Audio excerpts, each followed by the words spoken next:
A família é um projeto de Deus, é o primeiro projeto de Deus, e nós sabemos que o inimigo odeia aquilo que Deus ama. Por que é que a Igreja, ao longo dos séculos, tem sido tão perseguida, atribulada?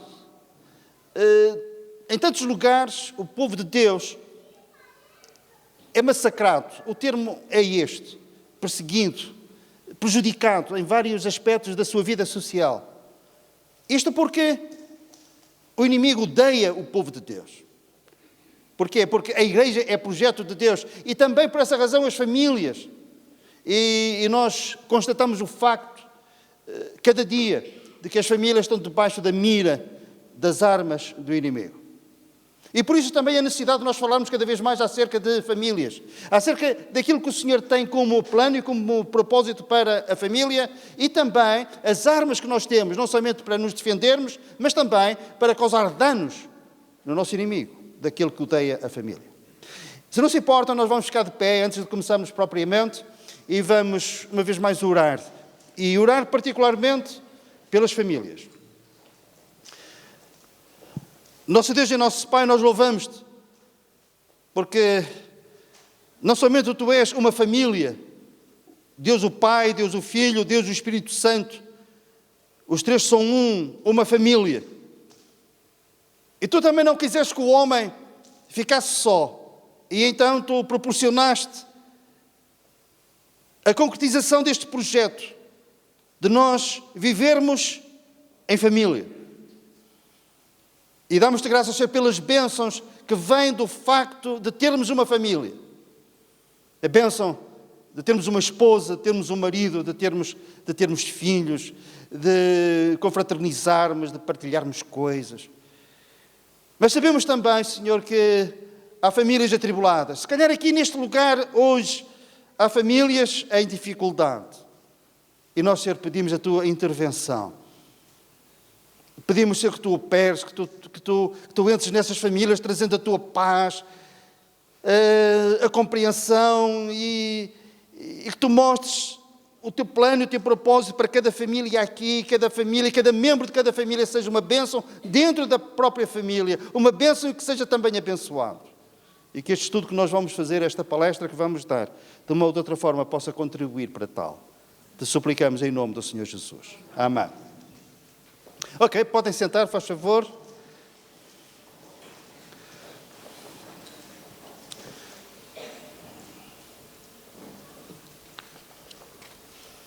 Nós vamos então começar a nossa palestra e a Clarice vai iniciar.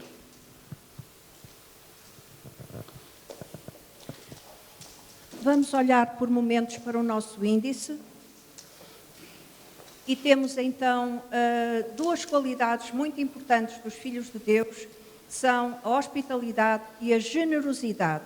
E vamos falar um pouquinho acerca disso. Depois vamos ter como exemplo um casal que foi muito generoso e muito hospitaleiro. Depois vamos pegar em todas essas coisas e aplicar à nossa vida prática. Porque é bom sabê-las, conhecê-las, lê-las, que estão na Bíblia, mas melhor ainda é depois transportar tudo isso para o nosso dia-a-dia. E, por fim, vamos ter uma conclusão. Vou pedir à Ana para seguir.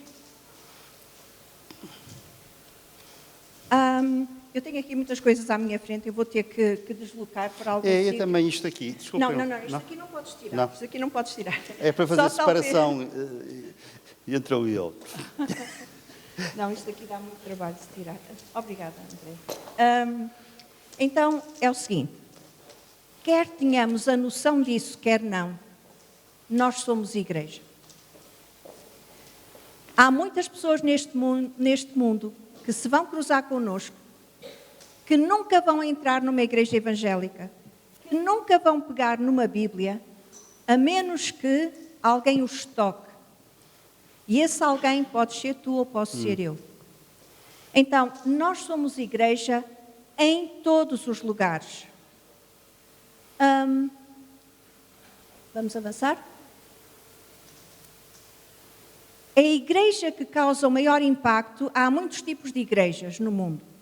E todas, mesmo no nosso país, todas tentam causar impacto na sociedade, fazer alguma coisa para chegar a alguém. Mas, na verdade, a igreja que causa o maior impacto no mundo não é a igreja que nós frequentamos, é a igreja que nós somos. Não adianta estarmos na melhor igreja do mundo, se é que existe. Não adianta nada isso se nós não formos igreja no nosso dia-a-dia. Se nós não formos uns representantes do Senhor Jesus Cristo, do amor de Deus, da obra do Espírito Santo, se nós não formos isso, não importa se vamos à igreja A, B ou C, onde acontece isto ou aquilo, isso não é importante. Importante mesmo é a igreja que cada um é no seu dia-a-dia, no mundo, no lugar onde estamos. No local de trabalho, em casa, começar em casa, na família, ser igreja na família. Se todos os membros da família forem igreja, vai haver harmonia na família.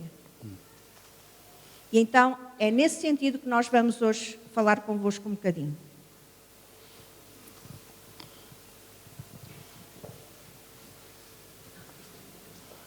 Aqui são apenas alguns exemplos de situações em que nós podemos ser igreja.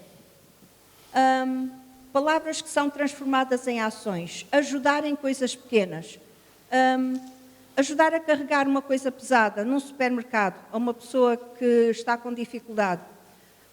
Às vezes encontro no supermercado onde vou mais vezes, encontro uma senhora que está numa cadeira de rodas e às vezes ela pede-me para eu lhe chegar coisas das prateleiras. Eu devo dizer que eu nunca evangelizei esta senhora, mas sempre faço isso com amabilidade e ela sempre agradece com um grande sorriso. Há dias eu percebi que uma embalagem de 6 garrafas de água ia cair sobre uma senhora com alguma idade, com mais idade do que eu. Percebi isso, desloquei-me para lá rapidamente, segurei a tempo e depois a senhora precisava de uma garrafa daquelas de cada vez, porque não conseguia tirar as 6 e ia-lhe cair tudo em cima. Então eu senti-me tão bem, mas tão bem, senti que aquela senhora não apanhou com aquela embalagem porque eu vi a tempo, porque eu estava no mesmo corredor. E foi tão bom para mim. É que quando nós fazemos bem aos outros, os primeiros a serem abençoados somos nós, sabem? Não tenham dúvidas acerca disso. E na família também. Okay. Avançamos? Já que estamos numa de cadeira de rodas, eu quando vi esta imagem, eu pensei em algo que aconteceu mesmo. Eu conheço uma pessoa que era professora numa escola. E a escola organizou um passeio ao Porto. A viagem seria feita de autocarro e no Porto era necessário caminhar muito, andar de um sítio para o outro. Havia um problema, uma jovem tetraplégica estava numa cadeira de rodas. E o diretor da turma disse: fulana, para essa jovem, não pode ir connosco. Dá muito trabalho, cadeira de rodas. E essa professora, que eu conheço muito bem, disse: não, ela vai. E a diretora disse: então você tem que arcar com a responsabilidade e com o trabalho. E ela disse: eu faço isso. Uma das coisas que ela teve que fazer foi empurrar aquela cadeira de rodas ao longo de toda a avenida dos Aliados do Porto, de baixo até cima. Ninguém ajudou. Mas, para a jovem, aquilo foi um dia marcante que ela jamais esquecerá. A pessoa que fez isso estava a ser igreja.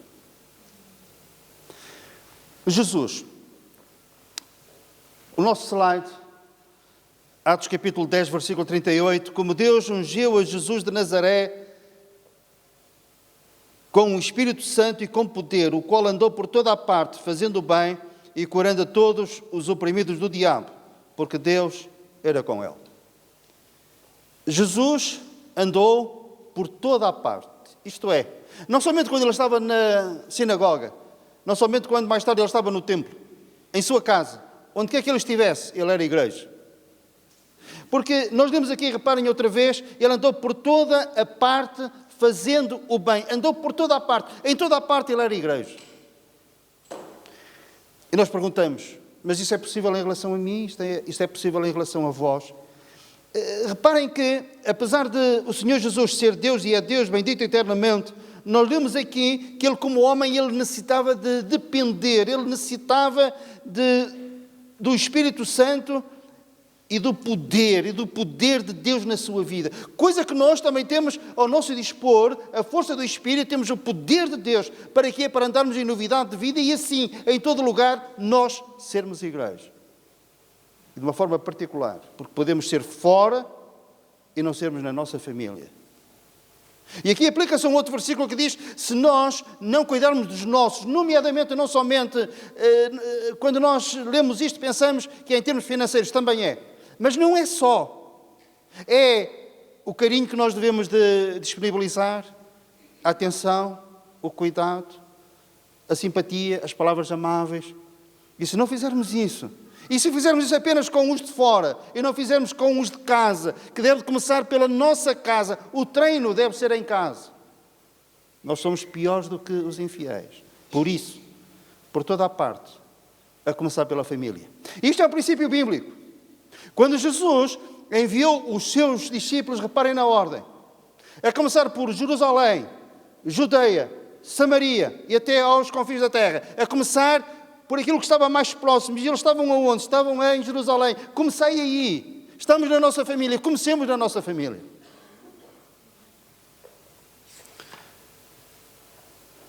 O próximo slide. Pois somos feitura dele, criados em Cristo Jesus para as boas obras, as quais Deus de antemão preparou para que andássemos nelas. Isto é termos a vida facilitada. Tudo está pronto. Somos salvos não pelas obras, mas para as boas obras. Mas mesmo essas boas obras é terreno preparado por Deus para que nós andemos nelas. E outra vez voltamos à família. Nós, na nossa família, com a nossa família, devemos, em toda a parte, mas a começar por Jerusalém, a começar pela nossa casa, a começar pela nossa família, nós praticarmos boas obras, aquelas que Deus já preparou para que eu seja um bom marido, para que eu seja um bom pai. E isto aplica-se à condição de cada um. O outro slide também me cabe a mim comentar. Agora vamos entrar no dom da hospitalidade, sermos hospitaleiros. O que é ser hospitaleiro? É ter um modo generoso e afável de receber ou tratar alguém. Quando nós ouvimos falar em hospitalidade, pensamos sempre em abrir as nossas casas. E é também. Mas também é abrir o nosso coração. A palavra hospitalidade vem da palavra hospital. E no hospital o que é que se faz? O que é que se deve de fazer? Trata-se. E a nossa casa ser uma casa aberta para tratar. O nosso coração, um coração aberto para tratar. As pessoas que nos pedem ajuda, que nos pedem conselho, saberem que podem contar connosco.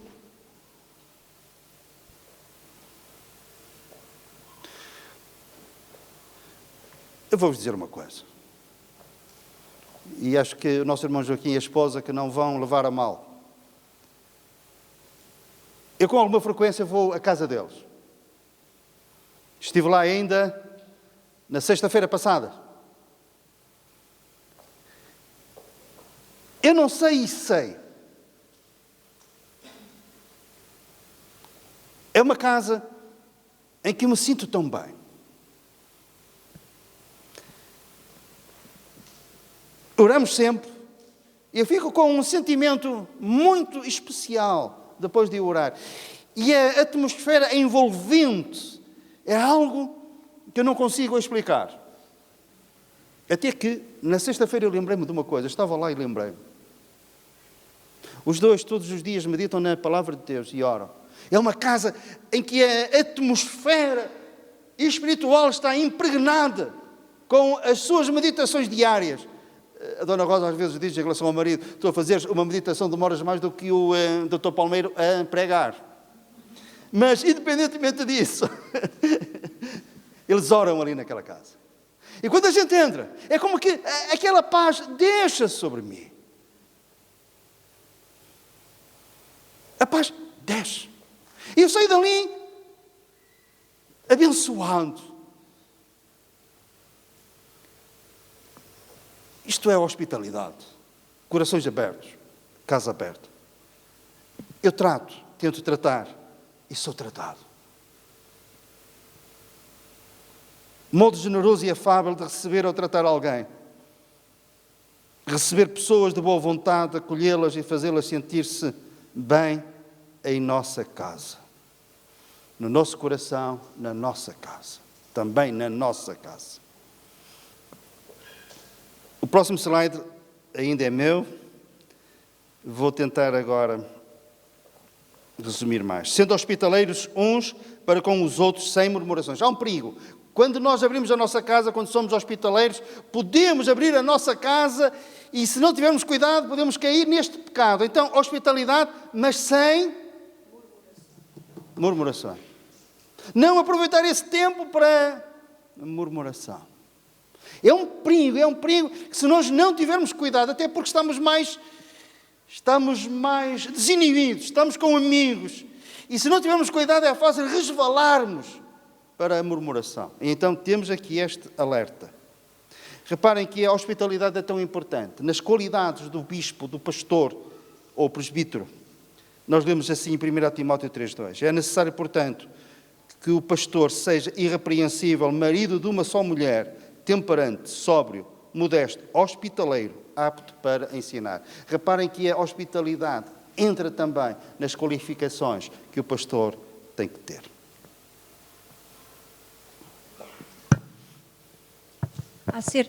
Acerca do versículo de cima, eu por acaso tenho uma interpretação um bocadinho diferente. Sermos hospitaleiros sem murmurar. Estarmos a preparar, por exemplo, uma refeição para as visitas e a queixar-nos do trabalho que estamos a ter. Ou as visitas têm crianças que correm pela casa e nós pensamos, vão partir as jarras, vão estragar não sei o quê, vão tirar tudo do sítio. Olha o que eles já fizeram, os tapetes já estão de lado. Isso não é nada importante.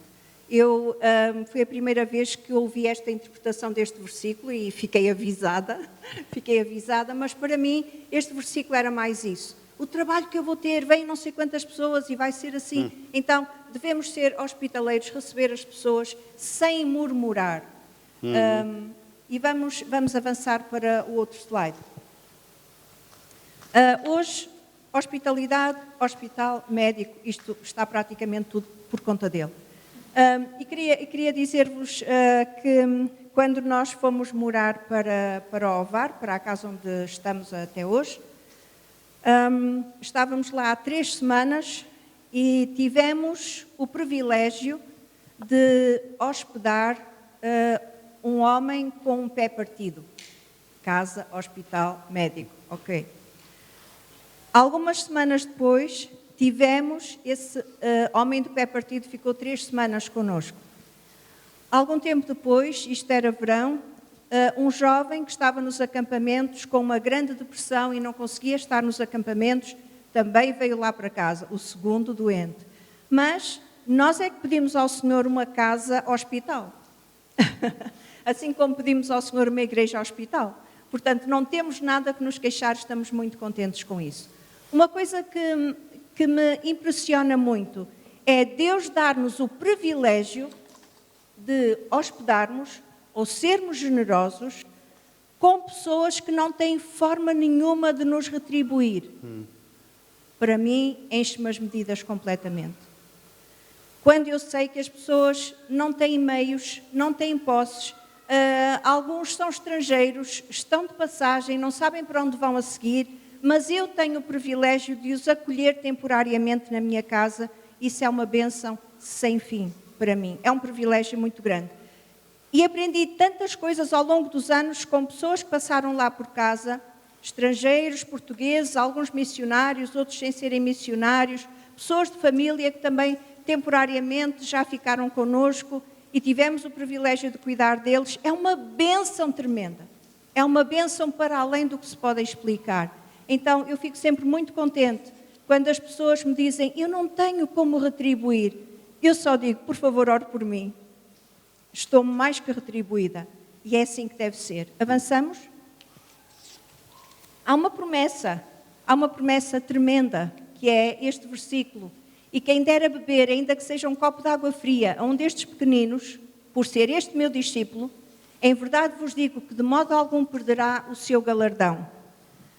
Então, imagina, um simples copo de água vai ter um galardão da parte do Senhor, quando é dado por amor, porque somos servos de Deus. E ainda mais quando estamos a dar a alguém que também é servo de Deus. Mas se não for, faz parte do nosso testemunho. Estamos a ser igreja, estamos a ser uma Bíblia andante, não é? Então, se o Senhor faz isto assim, quando cada uma das irmãs preparar uma refeição para alguém, cada um dos irmãos der uma boleia a uma pessoa que não tem transporte, ou der uma ajuda a carregar alguma coisa, ou fizer alguma outra coisa fantástica, extraordinária, que até desvia um pouco o programa do seu dia, olha, irmão, não tenha problemas nenhuns com isso, que a sua recompensa está assegurada pelo próprio Senhor. Avançamos? Mas antes disso, o jovem que esteve lá em casa há 3 semanas com o gesso, e ele é alemão, e é crente, e ele estava no acampamento do Furador. E ele fazia a viagem anualmente de moto, ele e um outro amigo também, um jovem crente. E passavam sempre alguns dias em nossa casa. Então ele fez uma fratura do pé. E ele teve que ser operado. Esteve internado, foi operado. E um dia ele disse-me: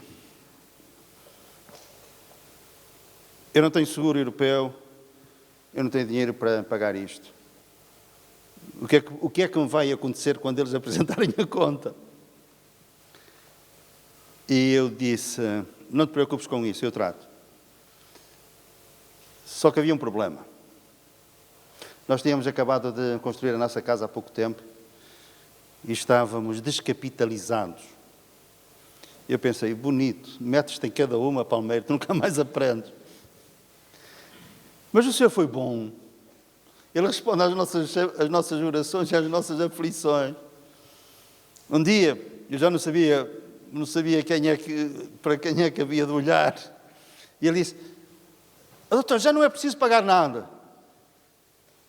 A minha empresa prontificou-se a pagar todas as despesas. E eu só me apetecia dizer: aleluia, aleluia, o Senhor é bom. Porque às vezes é necessário pagar, sabem? Às vezes é preciso pagar. A empresa era a Microsoft. Eles podem pagar. Podem pagar. Também faz parte de ser hospitaleiro sabermos ouvir os outros.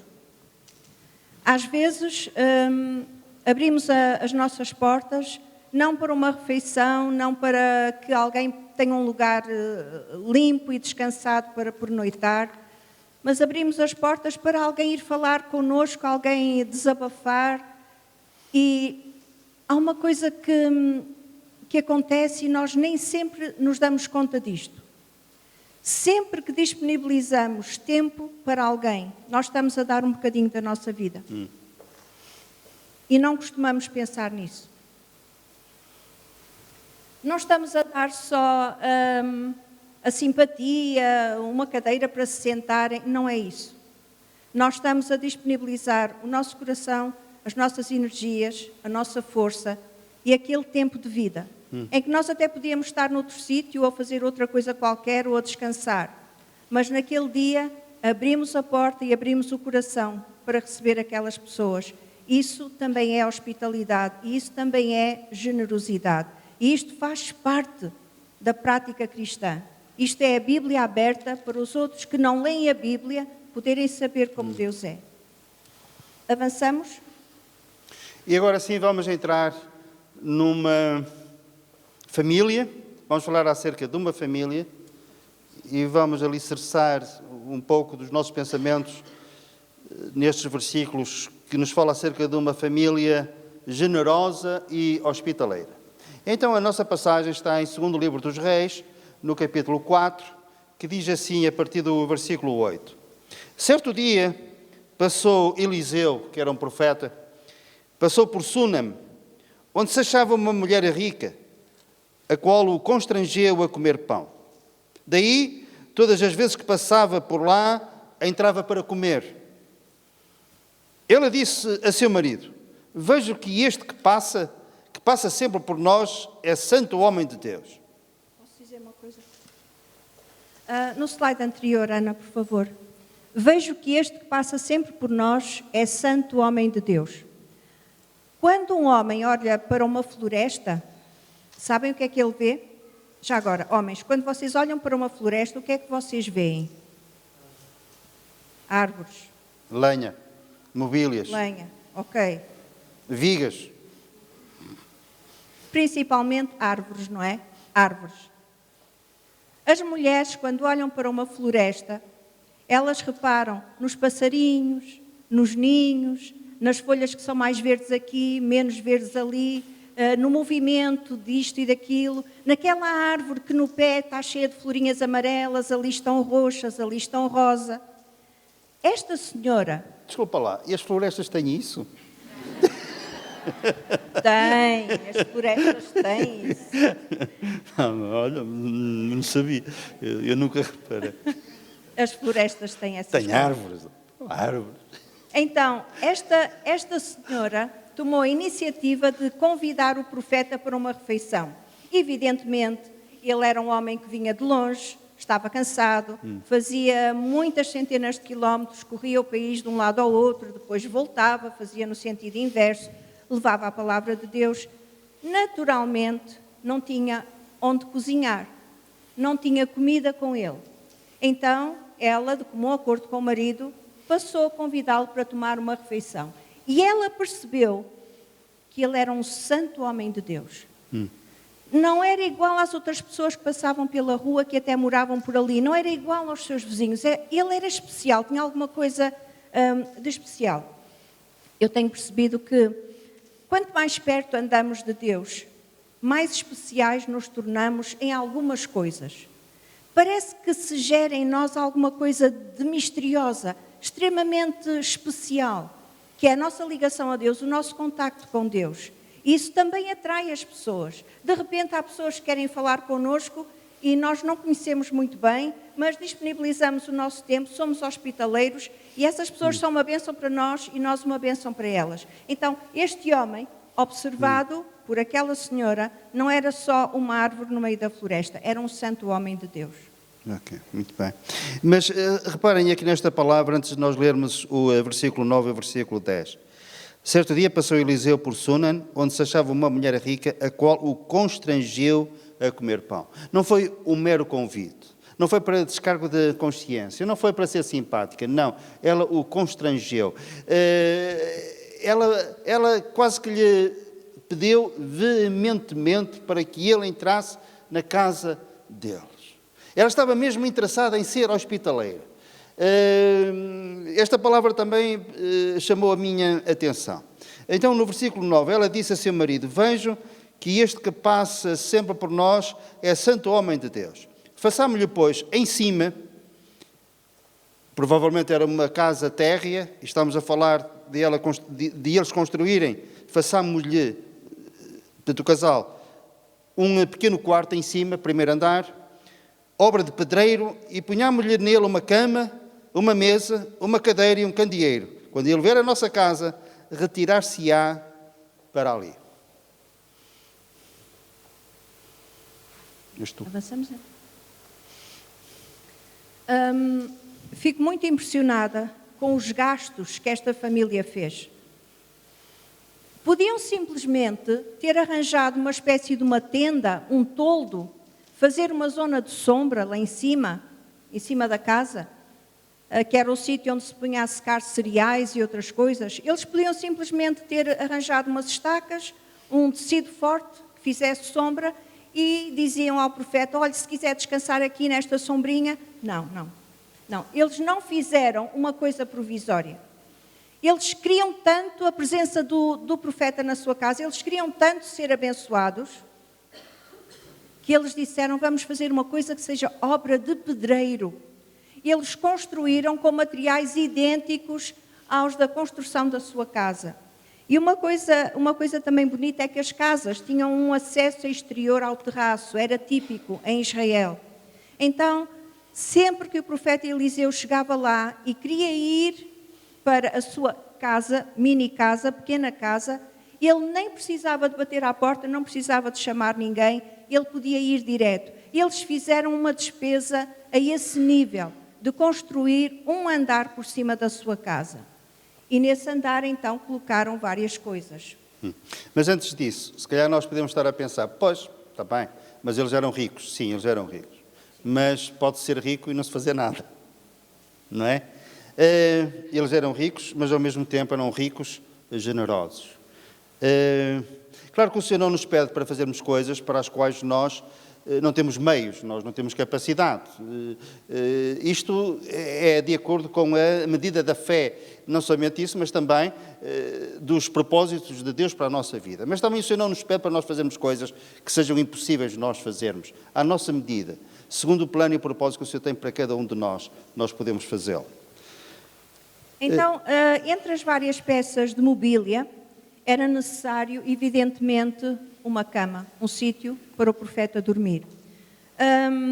É provável que a cama não fosse do género desta que está aqui, é provável que fosse colchões, talvez um montinho de colchões no chão, mantas, etc. Uma vez que era uma senhora que tinha bastantes posses, certamente que ela pôs as melhores colchas, as melhores cobertas naquela cama. Mas, principalmente, aquele era um lugar de repouso para o profeta de Deus. Um homem que andava cansado. Às vezes temos em nossa casa pessoas que estão cansadas do seu trabalho, que estão cansadas da vida que têm, que estão cansadas das pressões diárias, que estão cansadas das aflições deste mundo.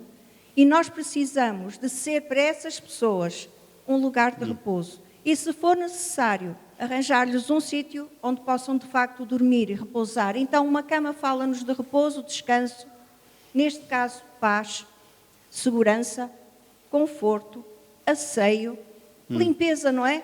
Antes disso, onde é que o profeta Eliseu dormia? Ao relento, talvez à sombra de uma árvore, talvez debaixo de uma sombra qualquer que ele encontrasse em algum sítio. E ficava ali a proteger-se do orvalho da noite, do calor do dia, não tinha onde descansar, mas depois passou a ter onde descansar. Quando tivemos o jovem deprimido na nossa casa durante algum tempo, ele também era estrangeiro, uma coisa que me impressionava era que ele ficava muitas horas fechado no quarto e não estava a dormir, estava simplesmente a descansar. Não estava a fazer medicação específica nem nada disso. Ele simplesmente precisava de se distanciar de pessoas e descansar. E nós tivemos o privilégio de o deixar descansar lá em casa. Avançamos? Mas além de uma cama também foi-lhe preparada uma mesa. A mesa fala-nos de quê? Fala-nos de comunhão, fala-nos de refeições, estudo, Bíblia pousada na mesa, oração, partilha. Não vamos falar sobre estes itens todos, cada um deles, mas grandes coisas se fazem à mesa. Às vezes fazem-se grandes negócios à mesa. Por isso é que os empresários jantam muitas vezes fora, almoçam fora. Não é só pelo gosto e pelo prazer de estarem a comer num bom restaurante. Não. É que cria-se um ambiente propício à realização de negócios. Por exemplo, uma das coisas que é um dos pilares do cristianismo e que o Senhor nos deu como mandamento, a ceia do Senhor, o Senhor instituiu quando? Quando estava à mesa. Estava com os seus discípulos à mesa e, levantando-se da mesa, pegou no pão e no vinho. Ele levantou-se da mesa. Ele estava à mesa. Há um versículo em que Jesus foi acusado de uma coisa verdadeira. Aí os seus adversários tinham todas as razões para lhe fazer aquela acusação. Sabem o que eles acusaram de algo real? Este homem, diziam, apontando para ele, recebe pecadores e come com eles. Era verdade, ele comia com eles. E quando estava à mesa, eu consigo imaginar ele a dizer assim: havia um homem que tinha 2 filhos. O filho mais novo pediu a parte da herança que lhe cabia e partiu para uma terra longínqua. E começa a falar acerca da parábola do filho pródigo. E aqueles pecadores que estavam ali à mesa com ele iam interiorizando, iam se identificando com aquele filho que tinha ido para longe. Eu consigo imaginar que alguns sentados à mesa acabaram com as mãos apoiadas na mesa, cabeça a segurar, melhor, as mãos a segurar a sua cabeça e a chorar copiosamente. Mas foi à mesa. Este homem recebe pecadores e come com eles.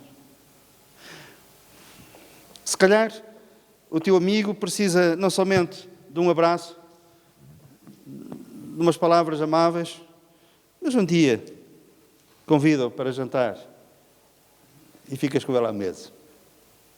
E acerca deste slide eu só vou falar acerca disto.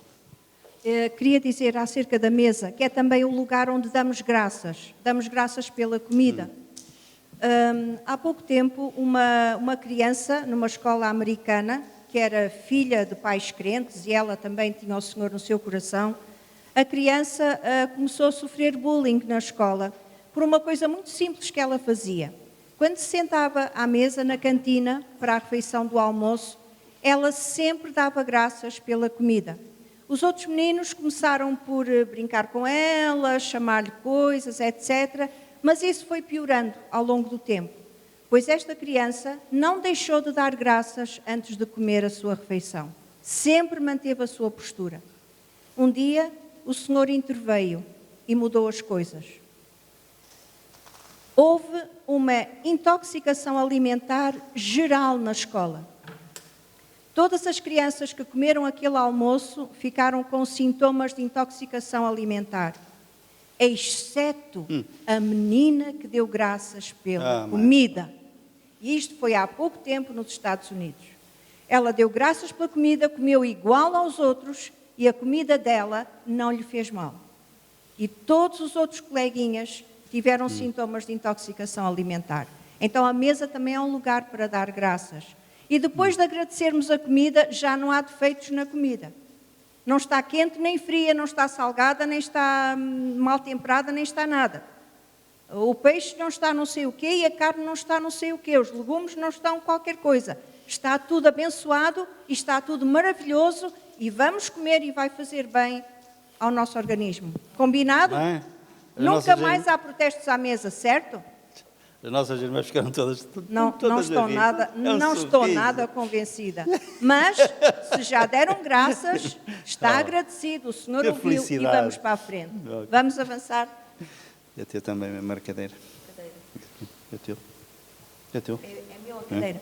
Então, semelhante à cama, mas numa posição mais direta, temos uma cadeira que foi colocada lá para o profeta, onde ele certamente se sentava, orando, meditando na palavra do Senhor, tendo comunhão com os outros que lá iam, partilhando, ouvindo os outros. A mesa é um lugar para isso, como já foi dito, e a cadeira igualmente.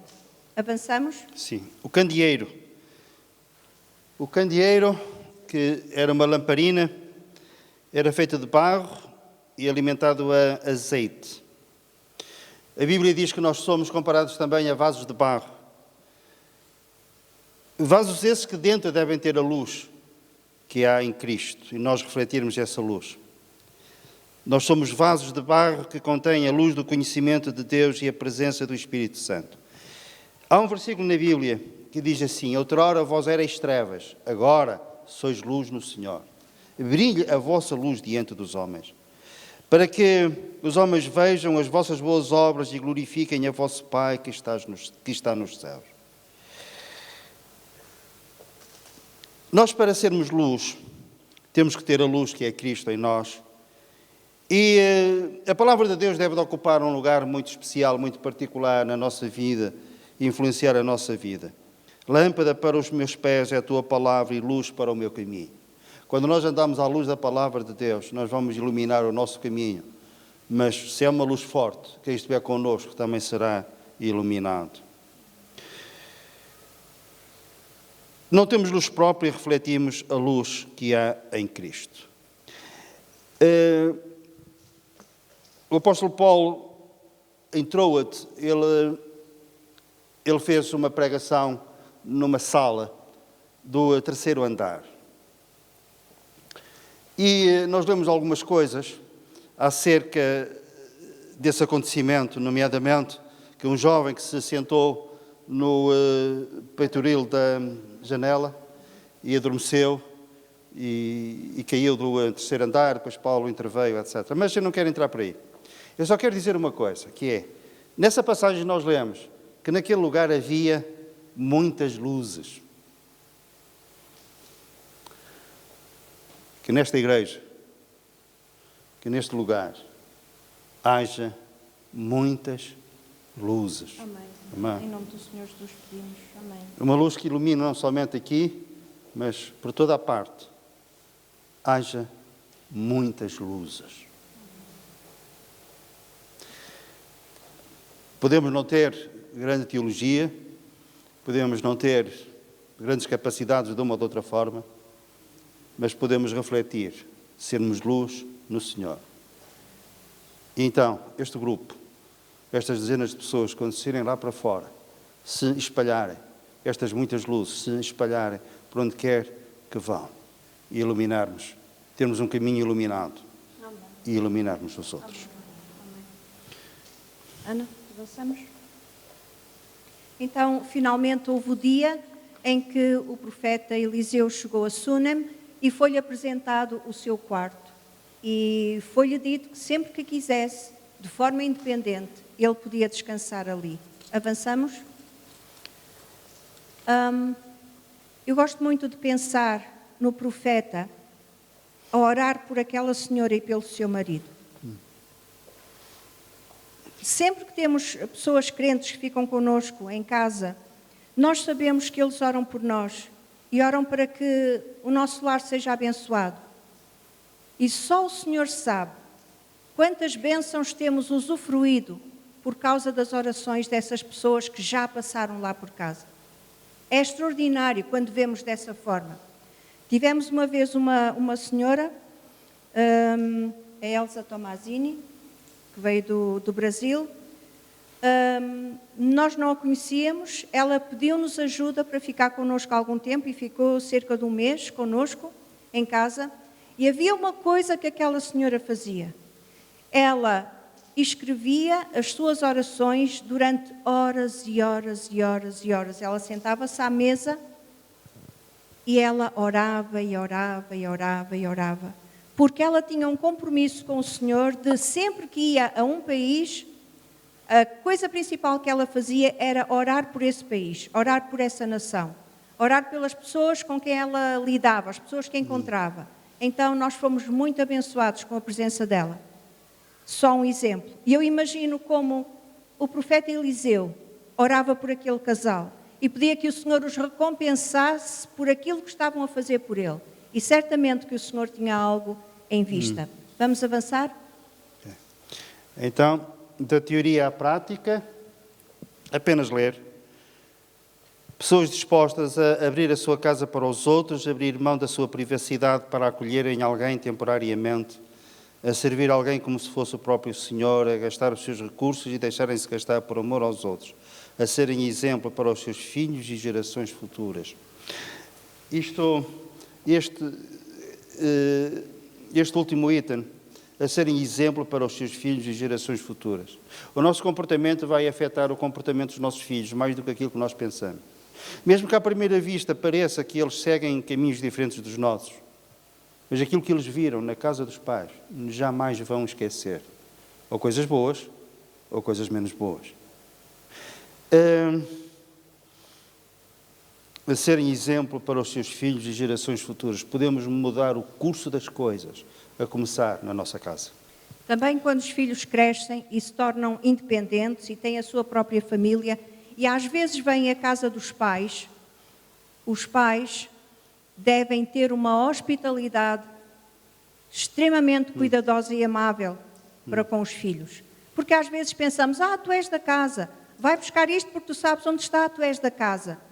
Quando os filhos vêm à nossa casa, nós fazemos questão de os servirmos com o melhor que temos e o melhor que podemos. E não os mandamos fazer coisas. Quando a minha filha vem com o marido e os filhos, eu procuro que esteja tudo em ordem na mesa. Eu procuro que ela não tenha de ir à cozinha, que o meu genro não tenha que ir à cozinha buscar coisas, fazer nada. Eu tenho toda a alegria em recebê-los como hóspedes 5 estrelas. E isso, eu confio no Senhor, que isso só pode mexer com eles. Só pode. Eles próprios são bons hospitaleiros, gostam de receber pessoas na casa deles. Também já nos têm convidado e já temos estado e sido servidos por eles na casa deles. Mas na nossa casa, quem serve somos nós. Eu sei que há essas coisas modernas de quem chegou trabalhou. Ok, cada um faz como entender. Mas quando somos hospitaleiros de coração, nós fazemos questão de servir os outros. Ser hospitaleiro é uma chamada ao serviço. Não é uma chamada a pôr os outros a trabalhar. Não é uma chamada a ficar sentado e ver que os outros fazem isto e aquilo. Não, ser hospitaleiro é uma chamada a servir os outros. Custa, pois, ser cristão custa. É mesmo assim. Então, deixar um exemplo para os filhos e para as gerações. Os meus netos gostam muito de ter pessoas em casa, porque foram habituados assim, desde sempre. Avançamos? E o último slide, quase o último, aquilo que me diz respeito, é apenas isto. Se todos servirem, todos serão servidos. Nomeadamente na igreja.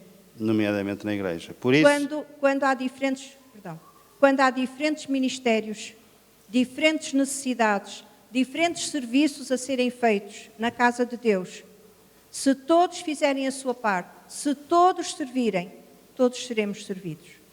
Por exemplo, nós tivemos um banquete espiritual com o grupo de louvor hoje. Eles serviram-nos de uma forma maravilhosa e damos graças a Deus por eles. Outras pessoas vieram limpar esta casa antes de nós chegarmos e deixaram tudo impecavelmente limpo e deixaram estas flores, como acontece todas as semanas. São pessoas extraordinárias que trabalham nos bastidores, ninguém vê, mas Deus vê. E nós apreciamos e, portanto, de tempos a tempos, eu agradeço às pessoas que fazem as limpezas por causa disso também. Porque se todos fizerem a sua parte, se todos servirem, todos vão ser servidos de volta, em troca. Vamos avançar?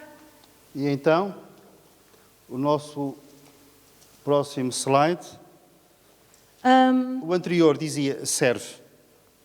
A laia de conclusão, ao mesmo tempo reflexão. Vamos olhar para esta imagem. Imaginem se todos nós estivéssemos dispostos a ser hospitaleiros e generosos e a criar famílias hospitaleiras e generosas. E não importa se vão sujar a casa. Olhem, nós vamos para o céu um dia destes, quando o Senhor quiser, e a casa vai ficar cá. Já tenho visto casas que ficam abandonadas porque depois não há quem cuide delas, quem fique com elas, etc. E ao fim de poucos anos, as casas estão em ruínas, não importam nada. E quem lá viveu já não está. Portanto, as casas, sim, vamos limpá-las, vamos mantê-las asseadas, vamos cuidar daquilo que Deus nos entregou para cuidarmos. Certo, sem escravidão, por favor, sem escravidão. As casas são para servirem às pessoas. As pessoas não são para servirem as casas. É ao contrário. Então, se todos estivermos prontos a dar a mão ao nosso irmão, seja a que nível for, todos serão abençoados. Vamos avançar para a oração agora? Antes disso, se calhar é fora de contexto, eu sei, mas também não queria deixar passar esta particularidade, que é, a Clarice fez referência a quem faz limpeza, a quem prepara estas coisas, estes arranjos. Eu acho que nunca conseguia fazer uma coisa assim. Mas também há aqui outra coisa. que se calhar vocês, só quando fazemos a nossa reunião anual, é que constatam o facto, que é, eu não conheço nenhuma igreja local, com certeza que há, mas eu não conheço, que tenha uma despesa mensal como nós. Como sabem, nós apenas de renda pagamos 1.050 euros. E também sabem qual é o nosso procedimento em relação a isso. Nós não pressionamos ninguém, apenas dizemos que cada um deve contribuir de acordo com aquilo que o Senhor colocou no seu coração. Mas cabe-me registar isto. Nunca houve um mês que não houvesse dinheiro para as despesas. Graças à vossa generosidade. E com certeza que o Senhor também não se vai esquecer disso. Portanto, fizemos referência a outras situações e eu não queria deixar passar esta. Vocês têm contribuído generosamente, alguns se calhar, muito provavelmente, sacrificialmente, mas se um simples copo de água não ficará sem a sua recompensa, a vossa generosidade também não será esquecida diante de Deus. Nós vamos ficar de pé e vamos fazer juntos esta oração. Penso que todos conseguem lê-la. É uma oração muito curtinha, muito pequenina. E eu gostava que fosse feita pensando nas palavras. E vamos ler todos? Então vamos ler todos juntos. Senhor, muito obrigado pela forma como Tu me recebes em Cristo, como tratas de mim, como me restauras e transformas. Muito obrigado porque na Tua imensa generosidade curaste as minhas feridas e me trouxeste para a Tua casa, que eu faça o mesmo por outros, em nome do Senhor Jesus Cristo. Amém.